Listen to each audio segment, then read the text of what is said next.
Mona, thank you so much for joining us today and welcome you to the show. Thank you, Haris. I'm very glad to be here. Thank you for having me. Thank you so much. So, Tell me a little bit about your story, Mona. Where did it all start? I know you coach now, you do a lot of stuff, and we'll get into that. But tell me about your journey, your career starting point. yeah, thank you first of all for having me. But this is like the story that tell all the time because it constitutes the beginning of my story actually.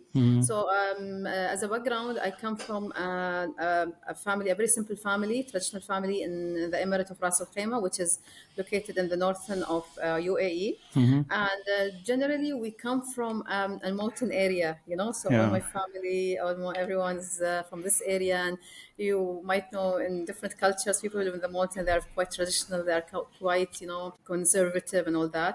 But obviously, like I had grown, I'm the eldest of my sibling, like seven other siblings. So I've like grown up very quickly in my, like, so I've taken the responsibilities, taking care of my siblings and helping my mother and father in the household and everything. But obviously, I was also very ambitious from my childhood. So I used always to top my school. I used to be among the people who, like, are the students who get the top, and I get a lot of awards. I just student, and this continued with me throughout the college and university. And then obviously, I really had a lot of ambition. So after I graduated, I topped my class, that it was 2004.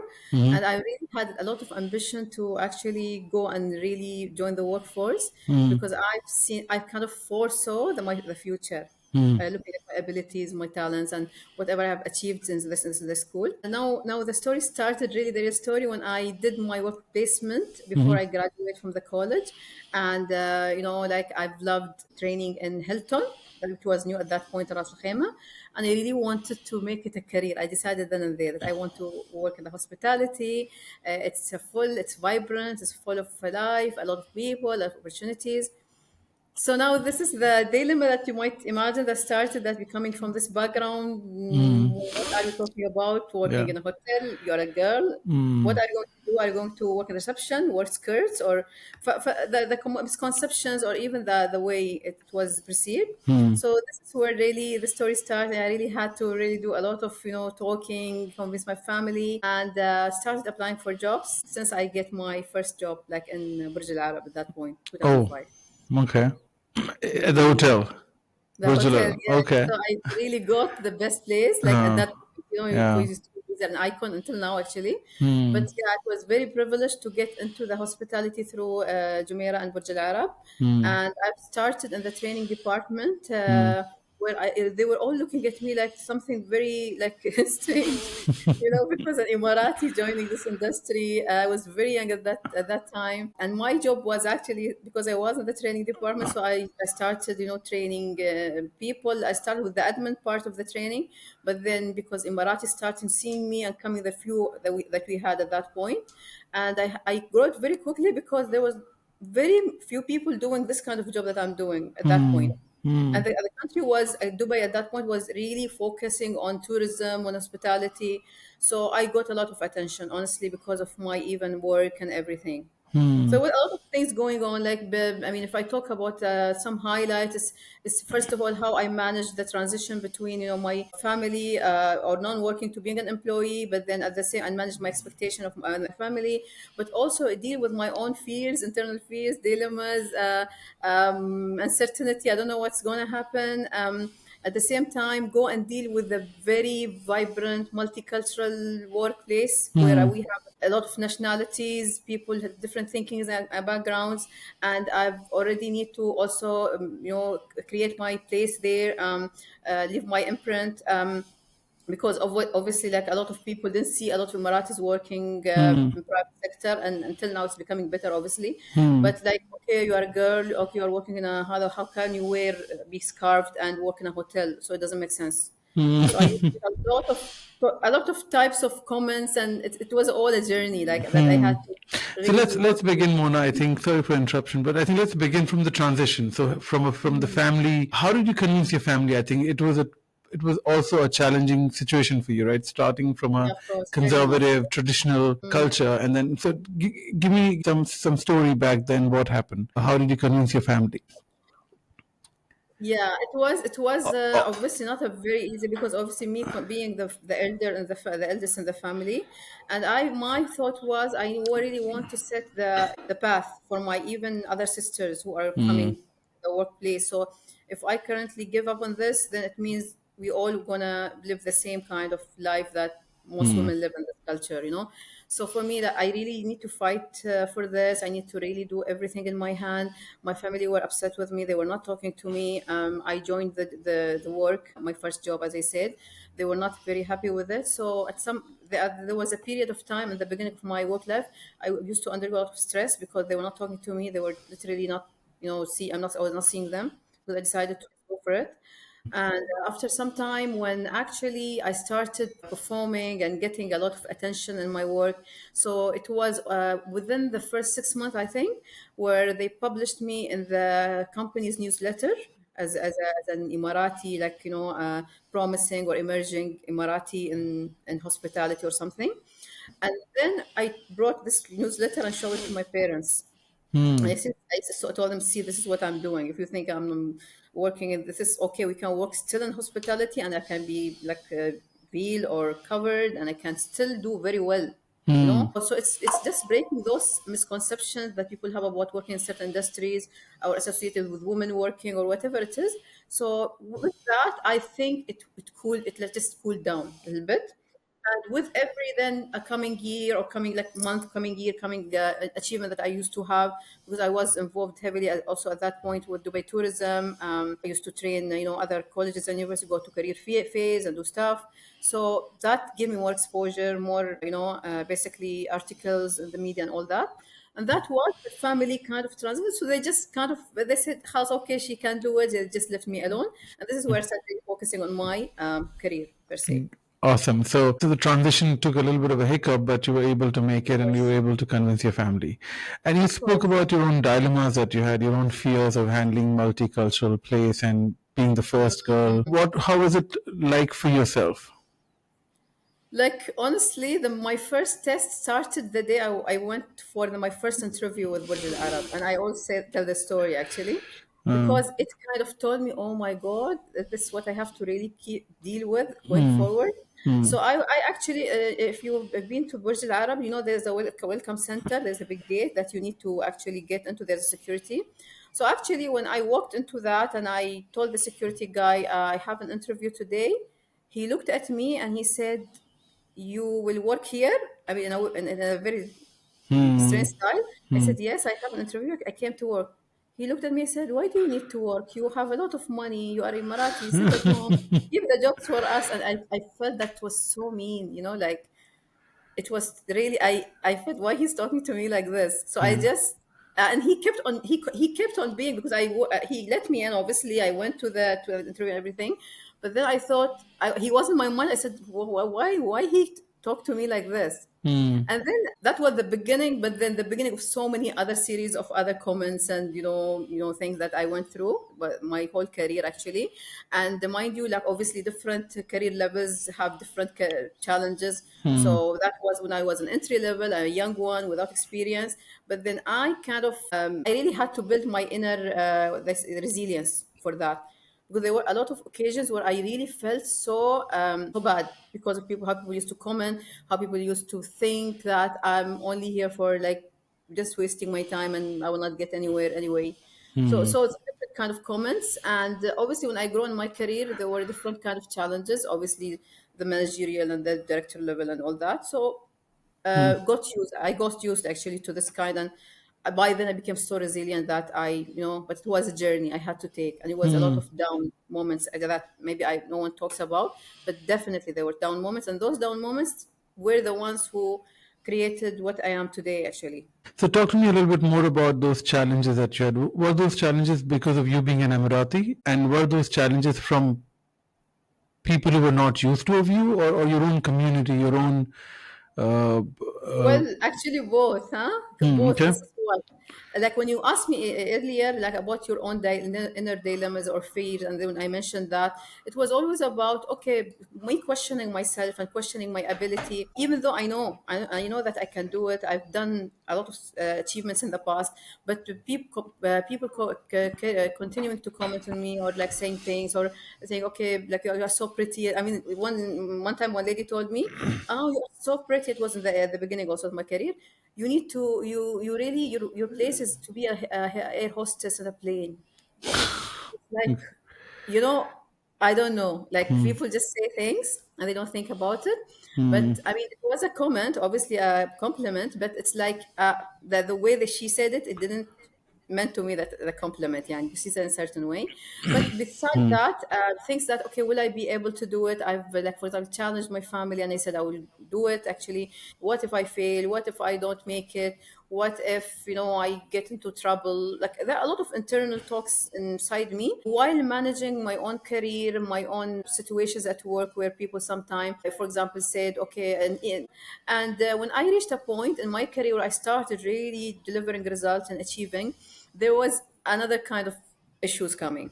Hmm. So, I mean, at workplaces, it's very common. At that point, I didn't know it's common because I was very new. But now I know it's just the norm. It's just Hmm. how it happens. So people starting seeing me as a very successful, as very, well achieved. I started having people who kind of envy me and want to really do things so that I don't succeed or just take credit from my work. All these were really shocks at the beginning, but then I had to find my way Hmm. through these. Hmm. Hmm. So, what are some learnings you have now that you would like to probably share with the young Emirati woman who is coming out and wanting to make a career? What would you advise them? Well, there are a lot of things, but mainly like good things takes time. Hmm. So like knowing the generally people who don't have the background, or especially if we talk about the current generation, they want Hmm. everything fast. They want everything quickly. They want to just become CEO on the first job, or they want to earn this much, a dirham amount of money in the first job. But it is not like that. It is all about what you make out of yourself. And Hmm. if you listen what you make out of yourself, it all entails a lot of things. It entails a lot of building your character, no like upskilling yourself, learning, increasing your awareness, and this is exactly what I'm doing these days. I'm just guiding these young graduates, and even those who work, like how do you do it, how, what the approach you use it.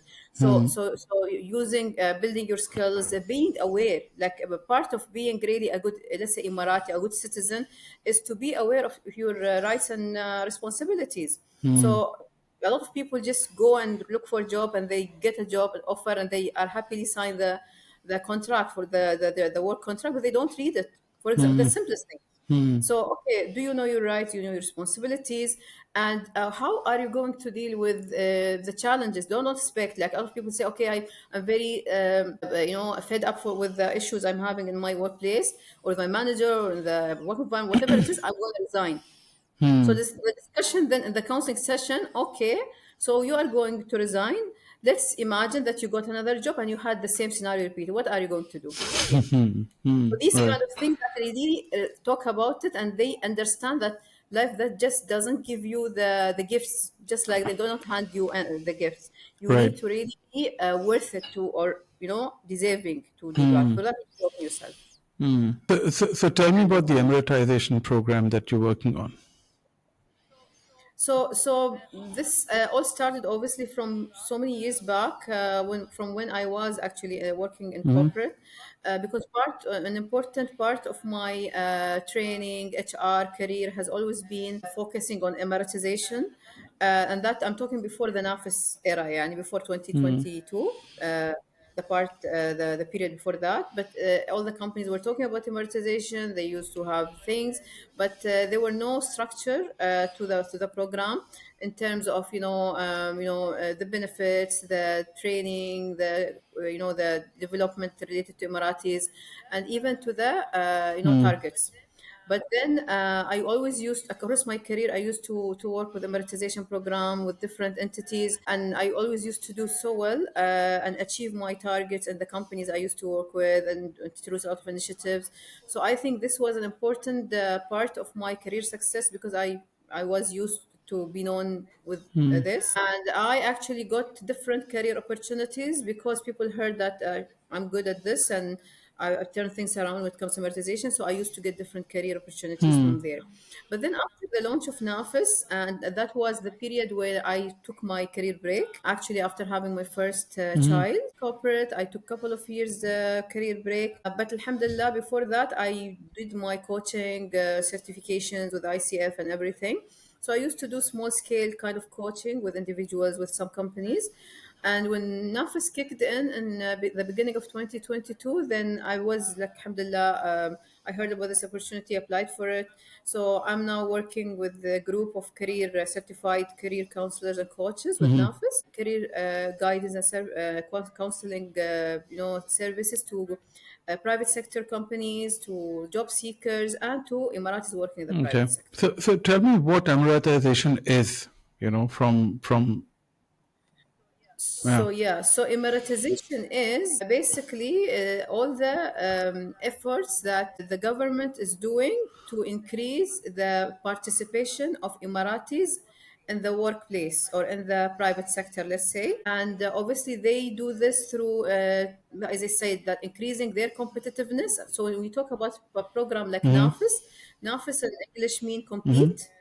So the whole point of the program is to create a competitive Emirati talent who are ready and able to compete in a very dynamic, very competitive job market. And for that, obviously, the government has done a lot of different bundles, different programs to tackle the key issues that always people talk about Emiratization, starting with the salary gaps. So there is a salary support scheme under NAFIS for Emiratis.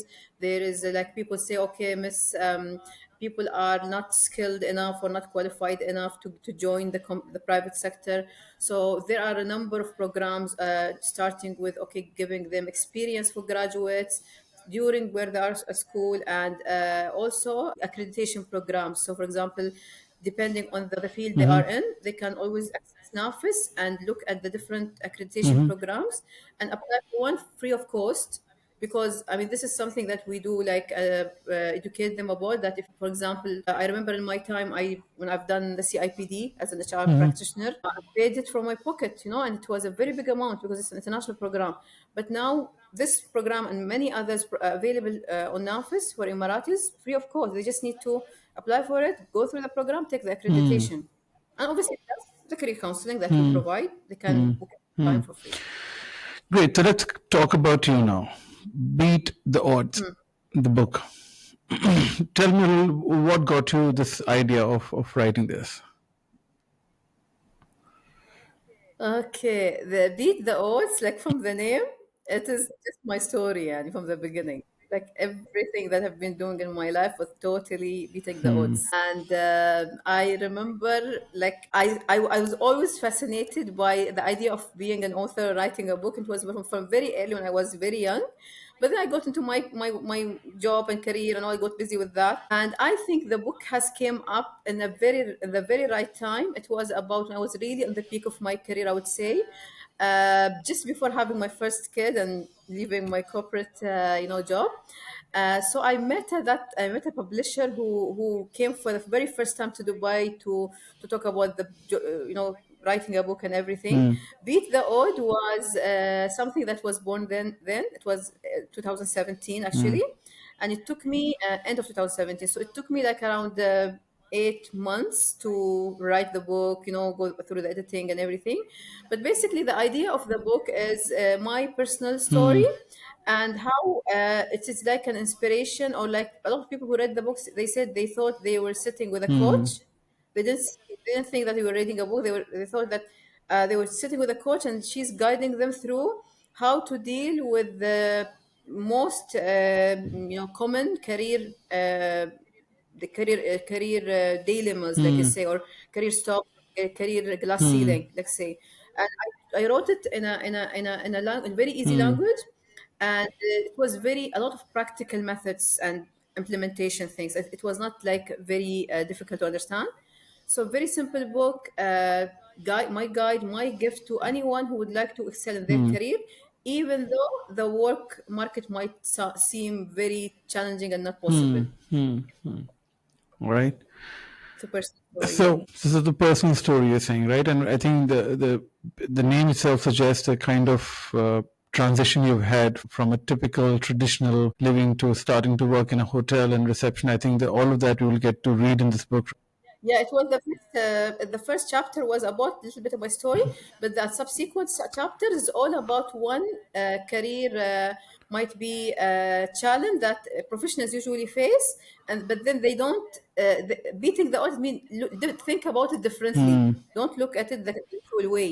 So the different I think it was 10 of them, and every chapter talk about one of them, but the different techniques that you need to look at this issue or challenge differently, and what to do to overcome it, basically. From my Great. So it sounds like very relevant to even Emiratis who are transitioning into a private sector or from college to corporate, right? Uh, right. what are some of the advices that you want to give them, and what are the challenges that you think currently people have in Emirates who are Emiratis and wanting to make a career? Well, based also on our like interaction with them on daily basis, so we get the people from different Emirates, from different backgrounds, from different educational backgrounds, cultural background. But the main challenge seems to be like the mindset, the perception that has always been there. So usually, like, and we talk actually to private sector partners also in the same way, like each of them, the private sector partners and the Emirati, they have kind of fixed mindset about working in the private sector. About let's say a common Emirati has grown in his home or her home, seeing all her siblings, father, parents working government and talking only about government. But now the government suddenly comes and say, okay, you join the private sector, there are opportunities. And they're thinking, why should I do that? Because like we've been hearing that it was very easy, big salary, a lot of leaves, shorter hours. So now this is the area where we come to change the mindset actually through coaching and counseling, for example, of employers and of Emiratis, and tell them, okay, well, this is the world is changing. We need to change with the world. We are part of the world. يعني if you don't change, you will stay behind. You will not get any opportunities, and you will just be irrelevant. The kind of things we encourage them to do in the counseling, and we do through coaching. As you know, like ask powerful questions, we get them to think and answer for themselves. But then we provide at some point some techniques like guidance about, for example, how to get started, how to look for a job, where to go, how to do your CV, how to prepare yourself for the job interviews, according to the obviously what the private sector Yeah, want. yeah. So A lot of them we have a lot of success stories after that, right. actually. And I'm sure. So one is the mindset you're talking about, right? Not becoming Yeah. irrelevant, and the world is changing. So we might as well have to change, and we should change. What else, apart from Yes. mindset, do you see as a challenge when you're working with Emirati for Emiratization? No, because see, anything that has more than one party associated to it, it has different. You need to manage different Right. stakeholders. So with this particular thing, we are not only dealing with Emiratis, but for example, they come in the session and they say we do all this, and some of them are this kind of they're saying the truth, but then the company is like this, the manager is like this, the work environment is like this. So here also again, it's about listening to them, Yeah. acknowledging what they are saying, and acknowledging their experience that they are undergoing or going through, but at the same time, trying to make them look at this situation different way. So not giving up, not thinking that okay, we are living in an ideal world. Obviously, it's not like that. It is okay. How are you going to respond to these things? Or what is going to be your plan to deal with these challenges that is usually in the workplace, because government is different. I'm not saying government entities don't have challenges. They have their own challenges, but not really this kind, because now they enter the private sector, they work with multicultural people, different thought, different background, different interests, different philosophies, whatever it is, and even educational background. So we try to understand where is the gap. Is it in the skill you cannot achieve or you cannot perform, or is it like in the way you deal with people or interpersonal skills, or the way you actually perceive the culture or the environment, whatever it is? Right. So even just not supporting them, but also listening to them about in terms of their challenges. It is important part of coaching. You need to listen to them because this is when you, and mind you, like Harris, a lot of time they come to the session just to talk and to get it out. Like we noticed this actually. They don't have anyone to listen to them in the organization, let's say, or they just afraid to talk in their own workplaces. So when they come to know about the sessions, they book it, they come to us, and then they just talk and talk and talk. And my role, okay, our role as counselors or coaches, just to listen, and just by the time they take it out, they say, Wallah, thank you, listen to me. I was trying to talk to someone, but I was very comfortable today. You listened to me, you made me feel heard, And so then we ask, okay, so what are you going to do after that? Then they give, for example, after the plan, they already know. They know what needs to be done, Yeah. but there was something that needs to get Yeah. out so that they can move with the next Right. plan. So yeah. Amazing. Anything else that you would like to share around Emiratization, which is important for listeners to know about? Well, so the thing is, like as they say, it takes two hands to clap. So it's again, what we are really trying to do with NAFIS is to bridge the gap between the Emiratis and the private sector companies. We call NAFIS partners. So we do also provide workshops for like guidance workshop for them, one-to-one sessions if they request for companies who have challenges with their Emiratization program and guide them accordingly. So in this way, we do actually send the same message across to both parties so that everyone knows from where they're coming. Then they work together. The program is really achieving big strides, and we are very proud of it. And I think anyone with a company, a private sector company, or an Emirati looking to get into the private sector, Nafis is the place for them. Thank you, Mona, I think, for such a wonderful, detailed information. So, if people are interested to get in touch with you, Mona, where should they contact you? How should they contact you? So I'm available on most social media channels, mostly on my website. I have a website also, www.munaalhebsi.com. But mainly I'm regularly posting on LinkedIn, on Instagram, on TikTok. Like I'm almost always there, so they can connect with me through these social media channels. Great. Any specific, again, final advice for our listeners in terms of who are wanting to make their career and want to beat the odds? So believe in yourself, and as I said earlier, we are here to live or to experience. Like as human beings, we came to this earth to experience, to go through all kind of experiences. So when you get through painful experiences, it is only because you have the ability to contain this. So a lot of people just leave. They start, just distrusting their abilities, feeling bad. But then, if they are strong during these times, because this is what makes you into a better person, ready for bigger things in life. So just take the path with faith and just love life and believe in life. It always has surprises, yeah, to give Thank you, Mona. if you stick to. No, that is well said, and thank you so much for sharing that. Thank you for your time today, and looking forward to catching up again with you. Thank you so much, Harris. I really appreciate you inviting me to this talk and giving me the opportunity to share what I do with your audience. And I'm very grateful. Thank you very much, and I wish you all the Thank you, best. Mona.